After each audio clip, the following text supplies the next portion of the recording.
What was your I can't believe this is happening right now moment of your life?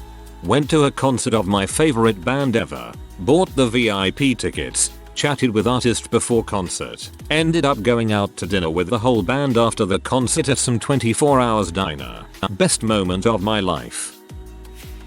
I'm about to turn 40. Still single and have recently ditched my longtime boyfriend after discovering that he was cheating on me. My girlfriend suggests that a ski trip to Park City, Utah would be a great distraction. So off we go. The first night we're there I meet this really cute guy in the communal hot tub at our condo and he asks me to go out to dinner the next night. I agree and we have an amazing time in a beautiful stone restaurant at a table in front of an enormous fireplace with a copper hood. Very romantic and I was totally smitten. My birthday arrives a few days later and he gives me a wrap box with a cute little Park City sleep shirt inside and there's also a card. I open it and it's a simple happy birthday card. But he has signed it I love you, Mike. I'm so shocked I almost fall off the chair but the look on his face convinces me that he is sincere. Whirlwind long distance romance follows and we were married 3 months later. We've been married 30 years and now we're living our dream retirement life in the mountains of western North Carolina. We're too darned old to ski now, but we do have a hot tub. I picked up my 8-week-old son's lifeless body from his crib. Called paramedics, rode in the ambulance, was told by medical team how sorry they were that he was gone. Memorial came and went. I was in shock for about a week, but it took years to process, and then very slowly life went on. I look at my other kids whom I love and still can't believe this is happening now. He'd be 17. So sorry. Right now I'm sober, a non-smoker, married, own my house, and I'm starting a new, better job at another company in less than 2 weeks. This year is going to fricking rock. I was at Burger King once and a guy was accusing the employees of poisoning the fries. In reality it was salt and mayo. I was sitting there with my sandwich trying not to die. My cat sitter gave my cat away while I was on vacation. The girl who had him then claimed he was lost so I proceeded like he was lost, but she wouldn't tell me where she lived he was lost from. After some Veronica Mars level investigating that I'm still very proud of, I showed up on her doorstep with police. Then her story changed. She had been asked to rehome him and found a family in a city a couple hours further away. These people already lived about an hour away from me in the burbs. I called balls when she wouldn't tell me what rescue she volunteered with and wouldn't put me in touch with the family, who probably would have appreciated knowing their cat was actually stolen. Police couldn't help me further as it was a civil matter. They had just accompanied me to the house to ensure it didn't escalate. Her helicopter mom got involved and tried to have me charged with harassment for continuing to put up posters in their neighborhood. I also sent posters to every vet in the city they said he was in now. But I didn't believe them after they lied about him being lost, hoping that would get me to leave them alone. I suspected they just wanted me away from their house. And at the pet store where the thief worked, I already had a lawyer by this point. But it was a real low point. I couldn't believe that after all of this, I might be the person to get in trouble with the law. The police told me it was just a warning and wouldn't lead to charges unless I continued the postering and contacting them. But I felt so powerless. I had to sue the mom and thief in order to get my cat back. This was after we had invited them to mediation and they ignored it. The whole process of searching, involving police, working with a lawyer, serving them and being offered a settlement. Drop everything and we'll give you the cat back. Took 3.5 months. Once we agreed to drop the suit, they stopped negotiating where to exchange him and just dumped him at a humane society on the other side of the province. The expression I tended to say during that whole surreal process was WHO steals a cat, but I definitely thought I can't believe this is happening right now. P.S. The cat sitter and I are no longer friends. He didn't even try to help me get the cat back. He had a lot of red flags I should have seen earlier, but he was an old friend that I wrongfully trusted.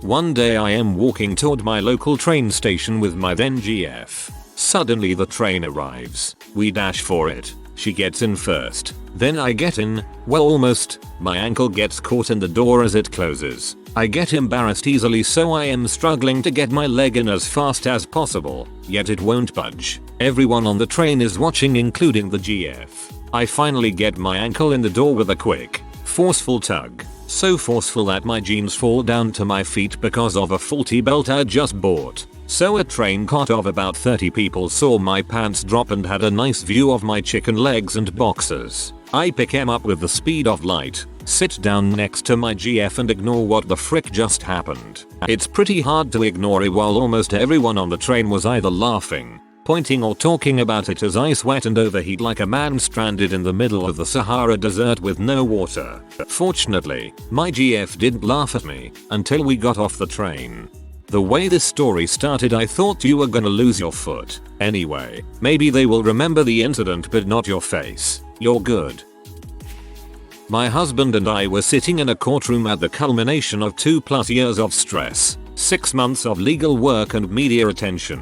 We were presenting our arguments against a company that had royally screwed over my husband's credit report. The opposing side never showed up for court, so it was going to be a default judgment either way, but we still had to do our thing with our lawyers. After we give our testimony and as our lawyer is going through the extensive list of financial damages we're seeking, both in real money and in emotional harm, the judge says to him, "I'm going to be far more likely to award you this if you stop detailing out every line item. What's the total number you're seeking?" After our lawyer gives him the total and sits back down with us, the judge states that he is sympathetic to our plight and all the obstacles we've dealt with over the last couple of years. Rather than choosing to take it under advisement, aka, "I'm going to review everything you've given me and decide what's fair compensation, then get back to you in a couple of weeks," he chooses to rule on the spot. He granted us a judgment for $306,000, plus additional lawyer's fees of around $50K. In shock, I turn to my lawyer and whisper, "Did he just do what I think he just did?" My lawyer just says, "Shut up, shut up, shut up," because he's as freaking amazed as we are. In the news interview afterward, I'm babbling like a dang idiot because I'm still so flabbergasted at the ruling. We never saw the money, but we never expected to. This case was about far more than just monetary damages. Instead, we got a federal law passed. I think that's worth more. I've had a few of these. Some of them were amazing. Some were not. At least my life hasn't been boring. My first solo trip overseas, I took a trip to South Africa. I was still a pretty newbie traveler back then and had no idea what I was doing. But I went, looking out the window of the plane as it's on approach and thinking this is a completely different continent was one of those moments. A few years later, moving to New Zealand, after I caught a travel bug, I got the dream of living abroad. I stepped off the plane with no return ticket. I looked around and thought, this is my life now. I live in this country. One of the best experiences of my life. A few years after that, married and back in the US, I woke up at 4 in the morning with chest pains so bad I couldn't get back to sleep. Woke my wife up and told her I was going to drive myself to the air. She, bless her for being smarter than I am, said, "You're not driving yourself to the air. Put your clothes on and get in my car." Went to the air. They hooked me up to the EKG machine. Started getting some results. And the nurses in the room shifted from efficient but unhurried to get this guy prepped now. A doctor walked in and said, "Sir, the EKG says you are currently having a heart attack." It didn't really sink in for me until I saw my wife's face. I remember thinking, wow, she looks really upset right now. Wait, what did he say exactly? Overall, my life has been more good than bad so far. Ask me again in another decade and I hope to have more stories like the first ones and not a lot more of the second kind. I am not an attractive human being. I'll open with that. I'm at Starbucks prepping my cup of coffee. For a venti I tend to splash some half and half and do 3 raw sugars. A woman standing next to me says with a smile, "Take some coffee with your sugar." I politely chuckle and hold up a packet of the raw sugar I'm using. My wife don't keep this at our home, so I tend to indulge in the good stuff when I find it. She makes what I can only image is her bedroom eyes at me, reaches for my arm and says, "Maybe you need to start looking outside of your house for the good stuff." I laughed loud and I laughed hard, because as far I could tell, this stranger was serious. I laughed all the way out the door and never looked back. My husband owns a company that sees him heavily involved in the music industry. We get to go to the artist area of festivals in the UK a fair bit. I can only go to a couple and I tend to choose the basic ones like Wireless and V. I get to see a lot of super famous people up close and personal, but I have to pretend I'm too cool to care. I'm not. Hands down the most WTF moment was when I was at Wireless and Amy Winehouse came up to me when I was sitting at table on my own and asked if anyone else was sitting with me. I was like, no thanks, that's great, cheers, okay cool, yep thanks. And she sits down with Kelly Osbourne. Then a woman I'd seen with Lily Allen's entourage came up and said to Amy Winehouse and Kelly Osbourne, can you watch the kids, I need to fucking eat, and left 2 kids with them. And yes, Amy was in full Winehouse mode. I was looking around going like, freaking honestly, is anyone going to say something? Our dog had a heart murmur, cancer, and was very old. She was clearly in pain and couldn't keep any food down. Everyone was out of town, so I went alone to the vet, discussed it with them and had the family dog put down. I was 16 and paid for it with some money I made working at the family company. When I got home the house was so quiet. I couldn't believe how quiet it was. That I'm actually pregnant after 2 years of heartbreak. We were about to go have fertility treatment and going through tests. My periods have always been irregular, but this one was even later than normal. Did a test and I was pregnant. I am now 13 weeks gone. Had our first scan and tests. Fingers crossed for the future.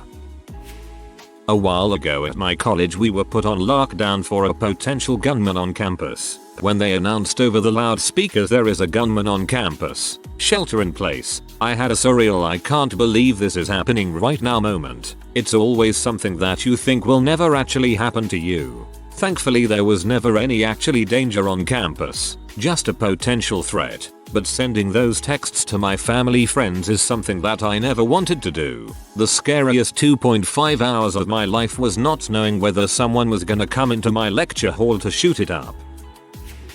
1. Being awakened in the middle of the night to tell 6-year-old me my dad passed away. 2. My mom telling me my cousin, his wife, and their 13-year-old son were killed in a car wreck. 3. My mom telling me she has cancer. 4. My mom telling me her cancer is too far along for treatment. 5. Me standing graveside delivering a eulogy of my mom with my siblings before I turned 40.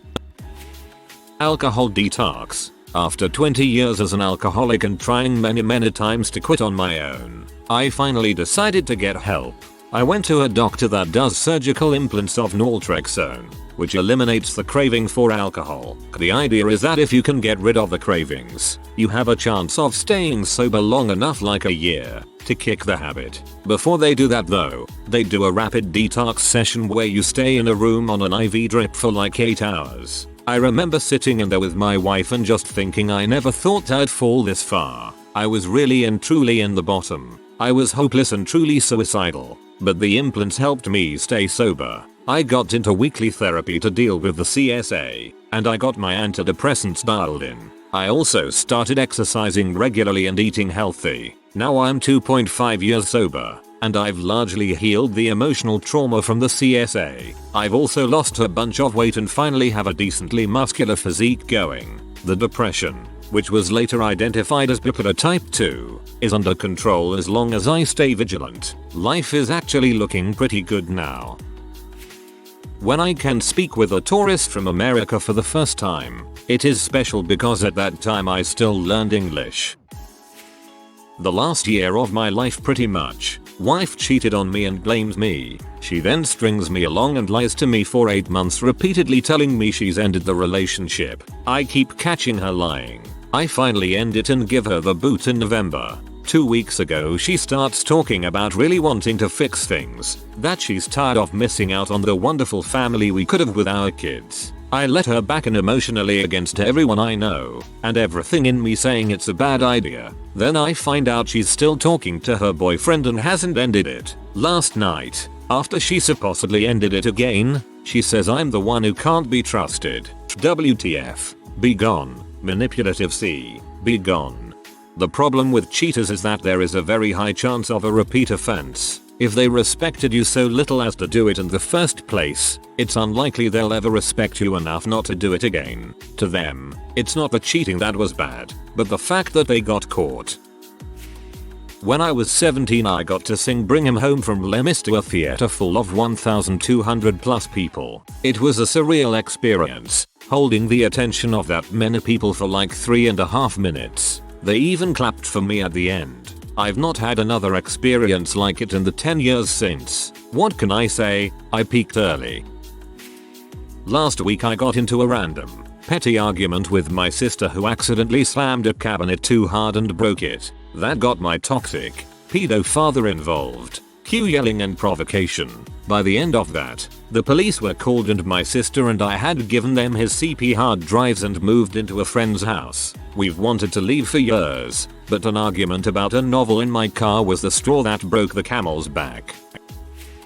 The day they took my baby away, when I was pregnant we discovered my baby had some unusual things going on and she would need surgery after birth. We planned to birth at a hospital further away with a child surgeon on staff. Everything was planned ahead of time. We met with the hospital, had our doula through it all. We had baby via C-section after laboring all day. They took her for an ultrasound the next morning prior to surgery. My husband goes down to get some food and I'm in the room alone hopped up on meds. Staff pediatrician walks in. Doesn't preface anything with, "Is my partner around or we've discovered a deeper problem." Just says, "Would you prefer Children's Hospital or Hopkins for baby?" I laugh out of disbelief. She then explains they believe it's cancer in baby and the child surgeon on staff isn't equipped to handle those types of cases. I ask for my husband to be back in the room as I can't make the decision alone. It felt like someone sucked all the air out of me. He comes back and is also floored, immediately angry. The next few hours are a blur. Family comes to meet baby and say goodbye. A friend comes to take photographs quickly. I'm a mess. We have an emergency baptism bedside in the hospital room. Then the children's hospital staff enters the room abruptly with a transport for her. They hook her all up and I give her one last kiss and she's wheeled out with my husband close behind. In that moment it was so surreal. I let out what was likely a blood-curdling wail. The next few hours were a void. She was supposed to be in my arms nursing.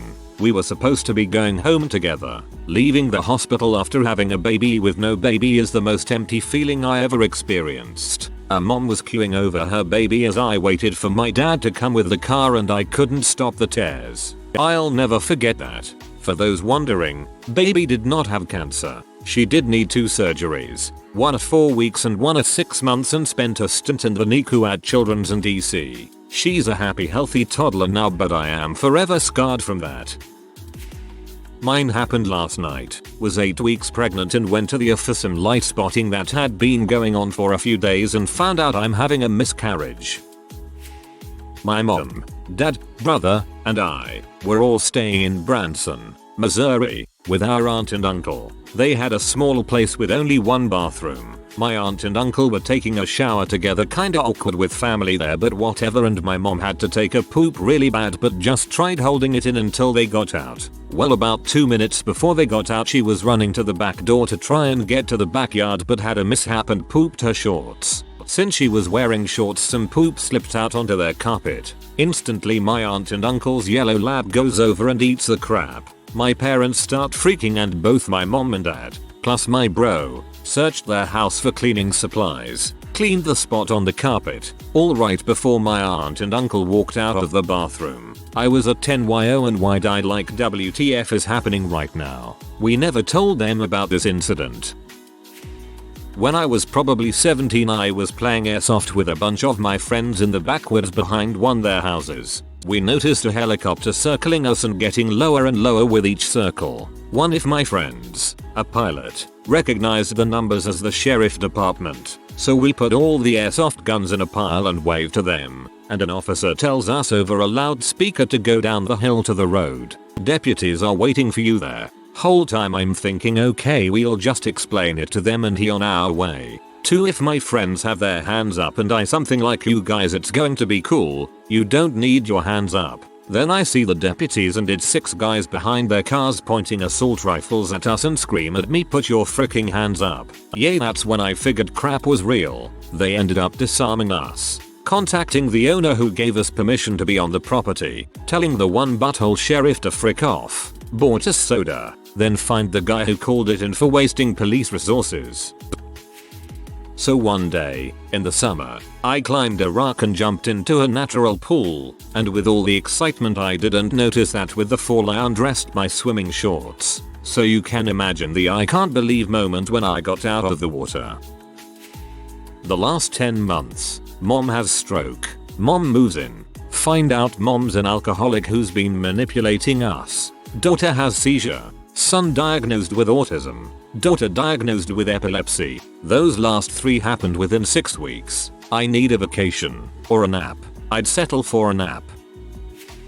Got to witness someone get shot around 9 times at work. Was working a job at AutoZone and was changing someone's headlight bulb when I heard 3 really loud bangs pops to the left of me. Looked over and saw one guy falling to the ground with a man between us with a gun in his hand walking towards him.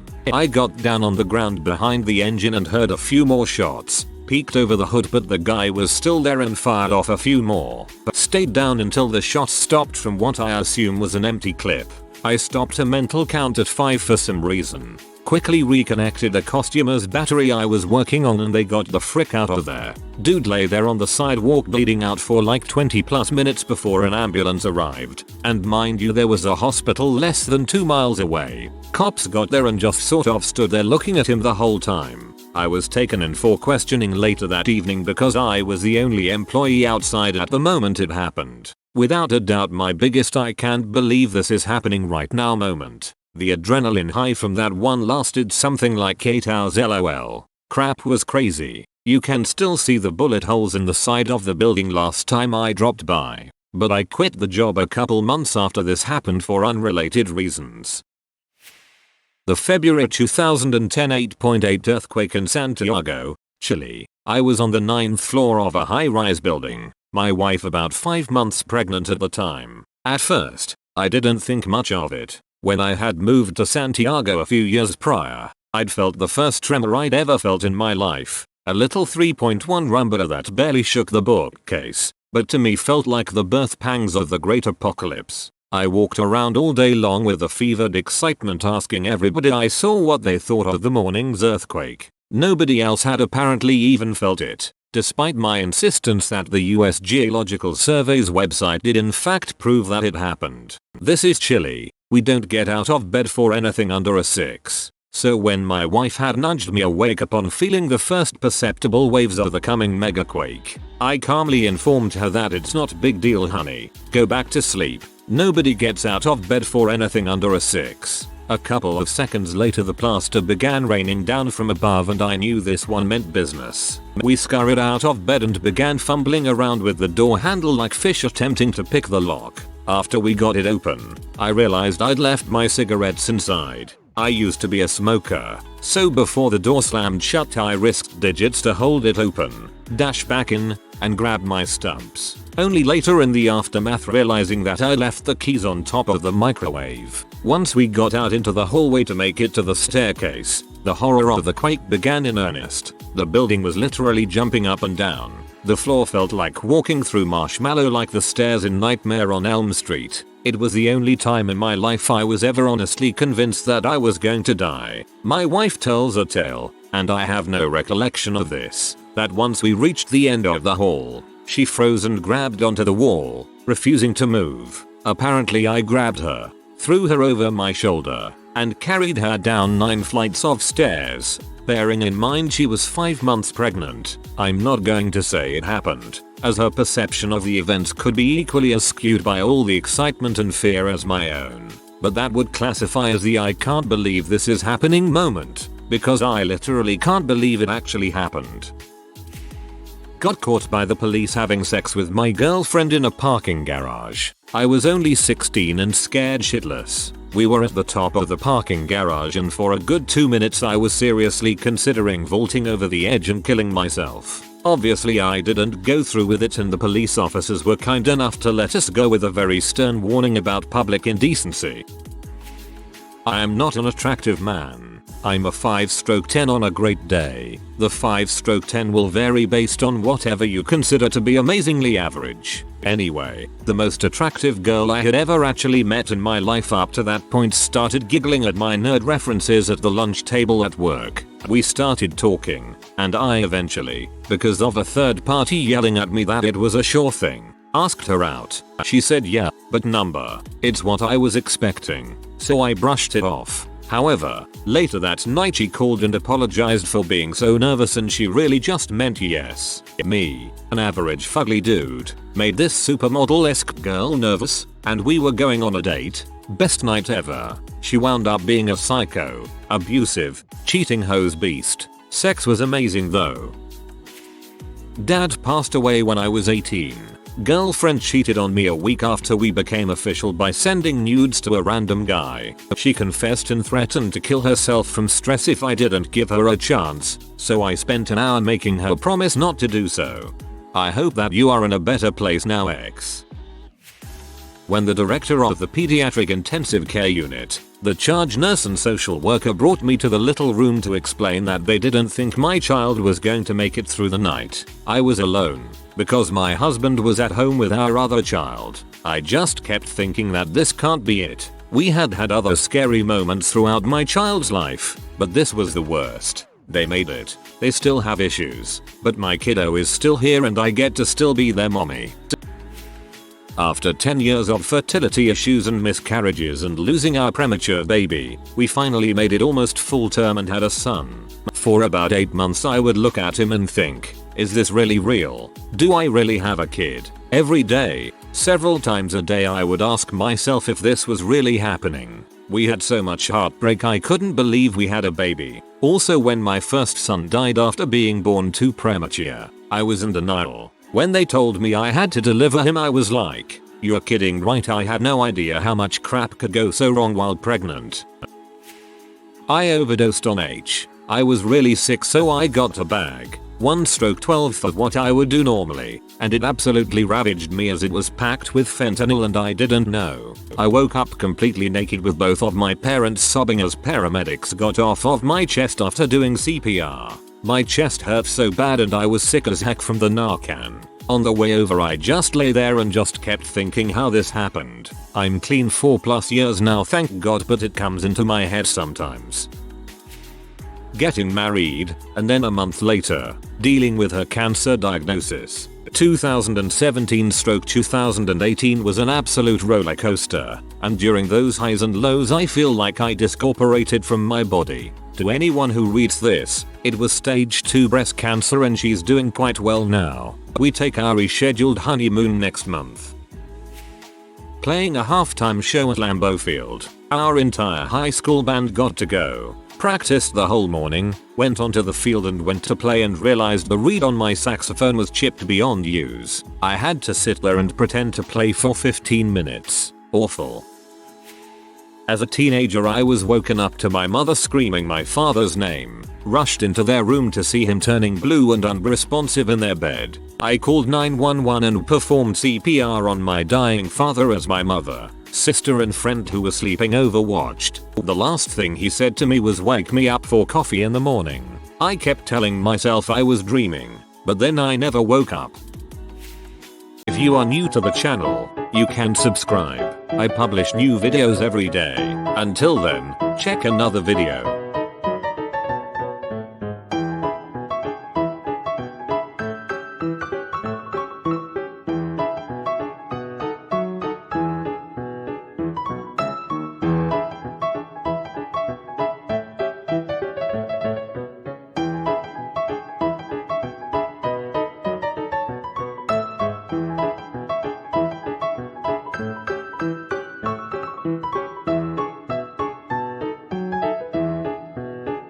Bye for now.